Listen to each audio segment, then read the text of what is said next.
there's nothing more manly and masculine than a strong, steadfast, conservative male, right, Matt? I mean, that's the prima donna, that's the gorilla mindset right there. Yeah, alphas.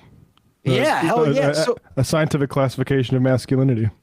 Absolutely. So let's play this clip of one of those alpha males right now.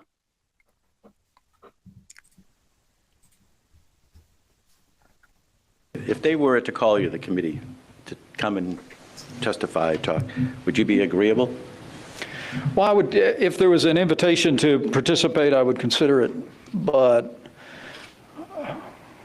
you've heard me mention the Constitution a few times this morning. On the Constitution, we have 3 co-equal branches. Let's just pause a little bit to explain to some folks what's happening. So he has to kind of play both sides of the fence here. He has to say that he'll simultaneously cooperate because he doesn't want to go to jail like the CFO of Trump org. But he also has to be tough for the base here and be like, oh, I don't know if I can actually do that. Right. And to give it a little more context for the people who are listening to the podcast version of the show without the visual, that is, of course, former Vice President Mike Pence. And he's at an event speaking and he's being asked, oh, would you provide testimony or would you speak to the January 6th committee if they invited you to talk about what happened that day? I mean, they were the Trump supporters, the MAGA faithful who showed up to attempt to overturn the election results, or thought that's what they were there to do on January 6, 2021. I mean, their number one goal on top of, overturning the election for Trump was, Mike Pence's head, right?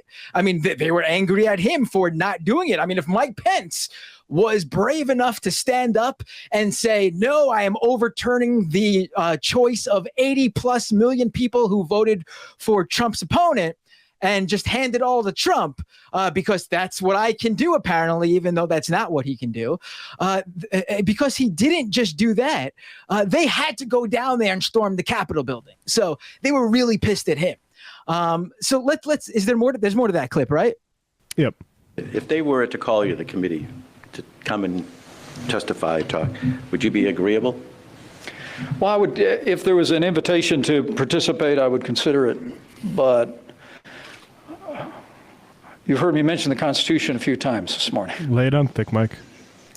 On the Constitution, we have 3 co-equal branches of government. And any invitation to be directed to me, I would have to reflect on the unique role that I was serving in as Vice President. It would be unprecedented in history for a Vice President to be summoned to testify on Capitol Hill. But as I said, I don't want to prejudge.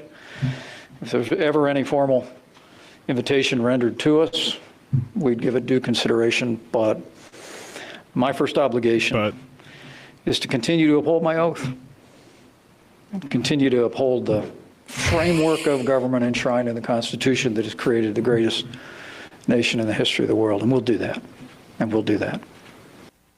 Right. That's basically a lot of blah, blah, blah, a lot of talk, a lot of words for Mike Pence to still, to this day, try to sort of play both sides. Like, he knows that there is a very, very, very, very small, tiny base of Republican Party faithful who are going to fall for that talk that he's currently throwing out there, all about what Mike Pence's duty is and all the norms. There's not much left of that in the Republican Party, but that's who he's talking to, because he knows those are the people who, if he decides to actually run for president, which this little tour he's on is all about, those are the people who are going to bolster his campaign and give it the backbone it needs, at least while it gets started. And honestly, in my opinion, that's all he's ever going to get, that very tiny minutia of Republicans right there who fall for that sort of rhetoric. But he also thinks he can play to the MAGA crowd. I think that's what this is all about, where he doesn't want to promise that he's going to go in front of the horrible, evil January 6th committee, because that would be unprecedented. I mean, I'm all about being just an upstanding former vice president and following the rules, according to Mike Pence. So, we'll see how this plays out for him. It makes him, as a dirty leftist, it makes him look extremely weak and docile to me. I don't know about you, Matt. Yeah, I mean, I like the way that he's doing basically a George W. Bush impression where like half the words are him inhaling. So it's like, the Constitution, and I'm going to have to think really hard about my oath and stuff like that. And it's like, man, I don't know if that really works post-Trump. Like that was a pre-Trump sort of conservatism. I mean, good luck trying to make it fly now.